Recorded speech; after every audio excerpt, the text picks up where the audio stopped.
BA semester 1 का political science का first chapter राजनीति विज्ञान की परिभाषा, प्रकृति तथा क्षेत्र। इंग्लिश में इस चैप्टर का नाम है meaning, nature and scope of political science. ठीक है, इसका सेकंड वीडियो बना रही हूँ मैं, फर्स्ट अपलोड कर चुकी हूँ। आप लोगों को डिस्क्रिप्शन में लिंक मिल जाएगा, या नहीं मिले तो कमेंट करिएगा, मैं दे दूँगी। ठीक है, तो आज के इस वीडियो में मैं आपको बताऊँगी कि राजनीति विज्ञान की परिभाषा के संबंध में आधुनिक दृष्टिकोण क्या है। ठीक है, आधुनिक दृष्टिकोण या व्यवहारवादी दृष्टिकोण दोनों सेम मीनिंग है। ठीक है, तो चलिए देखते हैं राजनीति विज्ञान की परिभाषा के संबंध में आधुनिक दृष्टिकोण या व्यवहारवादी दृष्टिकोण क्या है।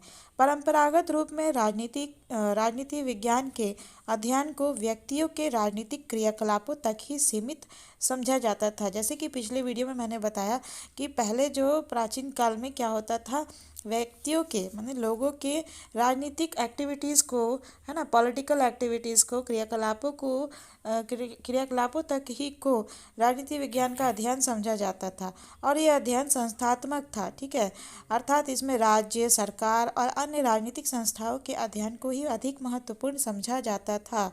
लेकिन द्वितीय महायुद्ध के बाद, यानी दूसरा जो महायुद्ध हुआ था सोवियत संघ, रूस और अमेरिका के बीच, इसके बाद ज्ञान के क्षेत्र में जिस नई प्रवृत्तियों का विकास हुआ, उनके परिणाम स्वरूप राजनीतिक विज्ञान के क्षेत्र में जिन नई प्रवृत्तियों का विकास हुआ, उसके परिणाम स्वरूप राजनीति विज्ञान के अध्ययन की समस्त स्थिति के संबंध में असंतोष का उदय हुआ। ठीक है, द्वितीय विश्व युद्ध के बाद जब ज्ञान का विस्तार हुआ, तब लगने लगा कि राजनीति विज्ञान है जो मनुष्य के केवल क्रियाकलापों तक सीमित नहीं है, संस्थागत रूप में नहीं है। इस असंतोष ने क्षोभ को जन्म दिया और क्षोभ के परिणाम स्वरूप स्थिति में परिवर्तन आया। द्वितीय महायुद्ध के बाद के वर्षों में राजनीति विज्ञान की परिभाषा के संबंध में जिस नवीन दृष्टिकोण का उदय हुआ, वह निश्चित रूप से अधिक व्यापक और यथार्थवादी है।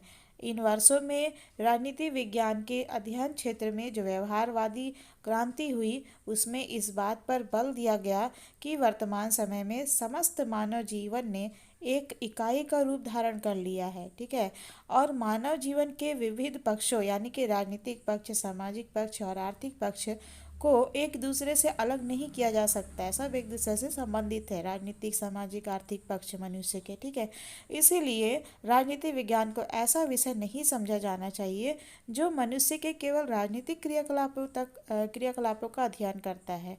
अतः इसके दृष्टि से, इसके संदर्भ में मानव जीवन के सामाजिक, आर्थिक, धार्मिक तथा अन्य पक्षों का अध्ययन करता है। आधुनिक दृष्टिकोण के अंतर्गत, यानी आधुनिक दृष्टिकोण के अंदर राजनीति विज्ञान को एक ऐसा व्यापक रूप प्रदान करने की चेष्टा की गई है जिसमें राज्य को ही नहीं वरन बल्कि समाज को भी सम्मिलित किया जा सके। यह समाजपरक दृष्टिकोण है जिसकी मान्यता यह है कि व्यक्ति के राजनीतिक जीवन को सामाजिक जीवन के संदर्भों में ही उचित रूप में समझा जा सकता है। ठीक है, और राजनीतिक अध्ययन में अंतर अनुशासनात्मक दृष्टिकोण, इंटरडिसिप्लिनरी अप्रोच को अपनाया जाना चाहिए।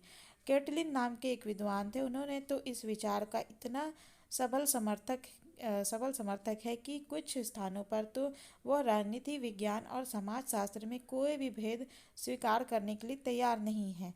राजनीति विज्ञान की परिभाषा के संबंध में एक और दृष्टि से भी महत्वपूर्ण राजनीति विज्ञान की परिभाषा के संबंध में एक और दृष्टि से भी महत्वपूर्ण अंतर पाया गया है।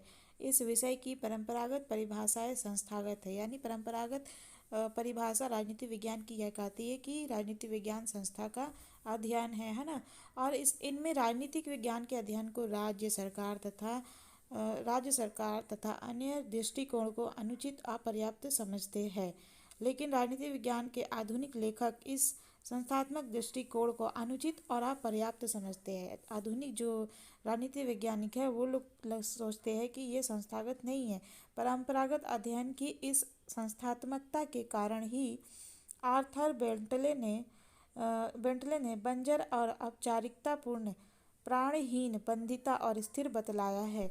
आधुनिक लेखकों का विचार है कि राजनीतिक संस्थाओं के घोषित उद्देश्य चाहे कुछ भी क्यों ना हो, उनके पीछे दृश्य और अदृश्य अदृश्य और अदृश्य राजनीतिक प्रक्रिया कार्य करती है और यथार्थवादी राजनीतिक अध्ययन की दृष्टि से यह प्रक्रिया ही अधिक महत्वपूर्ण है। अतः आधुनिक लेखक राजनीतिक संस्थाओं की अपेक्षा उन साधनों और प्रक्रियाओं को अधिक महत्व देते हैं जिनके आधार पर राजनीतिक संस्थाएं कार्य करती है। ठीक है, तो आधुनिक लेखकों का कहना है कि ये राजनीति विज्ञान जो है वो संस्थाओं तक सीमित नहीं है, जबकि ये संस्थाओं की उन साधनों और प्रक्रियाओं के अध्ययन से संबंधित है जिनके आधार पर राजनीतिक संस्थाएं कार्य करती है। इसी आधार पर आधुनिक लेखकों G Catlin, Max Weber, H.D. Lasswell, David Easton और हरमन हेलर आदि के द्वारा राजनीति विज्ञान को शक्ति, प्रभाव, सत्ता, नियंत्रण, निर्णय और मूल्यों का अध्ययन बतलाया गया है। इन विद्वानों के अनुसार राजनीति विज्ञान अन्य समाज विज्ञानों से इसी रूप में भिन्न है, ठीक है, कि वह समाज के अंतर्गत शक्ति या नियंत्रण के तत्व का अध्ययन करता है। कैटलिन राजनीति विज्ञान को शक्ति का विज्ञान, साइंस ऑफ पावर मानते हैं। कौन मानते हैं? कैटलिन, ठीक है, राजनीति विज्ञान को शक्ति का विज्ञान मानते हैं। तथा लासबेल और केपलान परिभाषित करते हैं कि एक अनुभवी खोज के रूप में राजनीति विज्ञान शक्ति के निर्धारण और सहभागिता का अध्ययन करता है। ये सब आप लोग कथन याद रखिएगा, ठीक है, एग्जाम में लिखेंगे तो अच्छा होगा, अच्छा मार्क्स मिलेगा। रॉबसन ने राजनीति विज्ञान को समाज में शक्ति का अध्ययन कहा है और डेविड ईस्टन ने इसे मूल्यों का सत्तात्मक आवंटन कहा है। इसी प्रकार डॉक्टर हंसराज और स्टीवेंस लिखते हैं, राजनीति विज्ञान अध्ययन का वह क्षेत्र है जो प्रमुखतया शक्ति संबंधों का अध्ययन करता है, यानी पावर का इसमें स्टडी होता है। इन शक्ति संबंधों के कुछ प्रमुख रूप हैं व्यक्तियों में परस्पर, व्यक्ति और राज्य के मध्य शक्ति संबंध और राज्यों में परस्पर शक्ति संबंध, ठीक है, व्यक्ति और राज्य के बीच में शक्ति का जो संबंध है वो सब, और राज्य के में परस्पर शक्ति संबंध। कैटलिन, लासवेल और कैपलर इन परिभाषाओं में शक्ति को व्यापक अर्थ में ग्रहण किया है। राजनीति विज्ञान की परिभाषा के संबंध में अपनाया गया यह आधुनिक दृष्टिकोण भी एकांकी ही है। इस संबंध में हमें यह स्मरण याद रखना होगा कि शक्ति राजनीति विज्ञान के विभिन्न परिपत्तियों यानी वेरिएबल्स में से केवल एक है, एकमात्र नहीं। अतः राजनीति विज्ञान के कुछ विद्वानों, खासकर विशेषता बीओ की, जे रोलैंड, पिनॉक, डेविड जी स्मिथ आदि के द्वारा इस विषय की परिभाषा के संबंध में परंपरागत और आधुनिक दृष्टिकोण में समन्वय स्थापित करने की चेष्टा की गई है।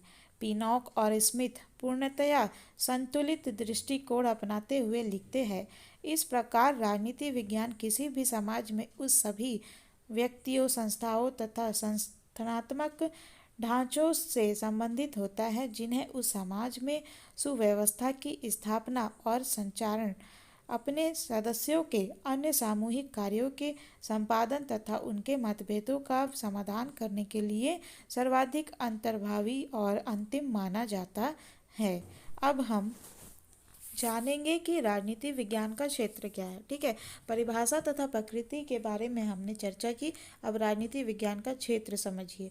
एक विषय के क्षेत्र से हमारा आशय इस बात से होता है कि उस विषय के अंतर्गत उसके अंदर किन किन बातों का अध्ययन किया जाता है, ठीक है, अर्थात उसकी विषय वस्तु क्या है।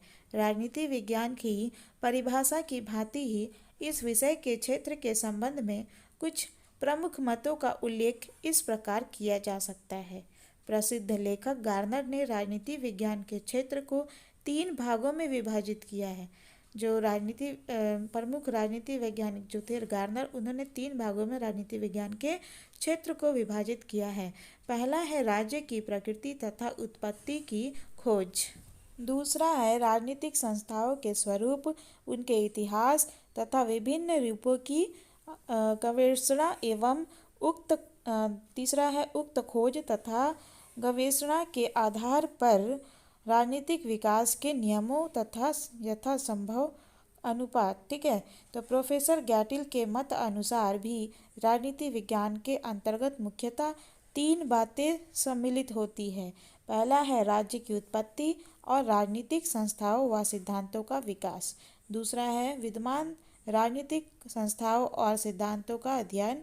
एवं तीसरा है राज्य की भावी अर्थात आदर्श स्वरूप निश्चित करना। प्रोफेसर विलोबी के अनुसार राजनीति विज्ञान जिन जिन महान विषयों की व्याख्या करता है वे है राज्य, सरकार और कानून। राजनीति विज्ञान में क्या मुख्यतः अध्ययन होता है? राज्य, सरकार और कानून का। ठीक है, इन विषयों की अधिक व्याख्या है। इस प्रसंग में उल्लेखनीय है कि सन 1948 में संयुक्त राष्ट्र संघीय शैक्षणिक, वैज्ञानिक और सांस्कृतिक संगठन यूनेस्को के तत्वाधान में समस्त विश्व के राजनीति विज्ञान के पंडितों का एक सम्मेलन हुआ था, जिसमें यह निर्णय लिया गया, डिसाइड किया गया कि राजनीति विज्ञान के क्षेत्र के अंतर्गत निम्नलिखित विषय सम्मिलित समझे जाने चाहिए। पहला है राजनीति के सिद्धांत, यानी राजनीतिक सिद्धांत तथा राजनीतिक विचारों का इतिहास। दूसरा है राजनीतिक संस्थाएं, यानी संविधान, राष्ट्रीय सरकार, प्रादेशिक तथा स्थानीय शासन और तुलनात्मक राजनीतिक संस्थाएं। और तीसरा है राजनीतिक दल, दबाव समूह एवं लोकमत। राजनीतिक दल, दबाव समूह तथा समुदाय नागरिकों का सरकार व प्रशासन में भाग लेना और लोकमत। अब जरा देखिए अंतर्राष्ट्रीय संबंध। अंतर्राष्ट्रीय राजनीति, अंतर्राष्ट्रीय विधि, अंतर्राष्ट्रीय संगठन और प्रशासन। इसके क्षेत्र में संबंध में यूनेस्को सम्मेलन द्वारा अपनाया गया उपयुक्त दृष्टिकोण निश्चित रूप से अधिक महत्वपूर्ण है। विभिन्न विद्वानों तथा यूनेस्को सम्मेलन द्वारा राजनीति विज्ञान के संबंध में जो विचार व्यक्त किए गए हैं उनके आधार पर कहा जा सकता है कि राजनीति विज्ञान के क्षेत्र के अंतर्गत प्रमुख रूप से निम्न बातें आती है। देखो राजनीति विज्ञान का क्षेत्र क्या है, तो इसमें आप लोग ये पॉइंट्स लिखना जरूर। मानव का राजनीतिक जीवन, ठीक है, राजनीति विज्ञान का क्षेत्र है। और राज्य, सरकार, स्थानीय, राष्ट्रीय और अंतर्राष्ट्रीय संस्थाएं, राजनीतिक विचारों का इतिहास और राजनीतिक विचारधाराएं तथा अंतर्राष्ट्रीय विधि एवं संबंधों और संगठन का अध्ययन। तो इस वीडियो में हमने पढ़ा राजनीति विज्ञान के क्षेत्र के बारे में। वीडियो अच्छा लगे तो लाइक करिएगा, चैनल को सब्सक्राइब कर दीजिएगा, इसे अपने स्टडी ग्रुप एंड क्लासमेट से शेयर कर दीजिएगा। And thank you viewers for watching this video.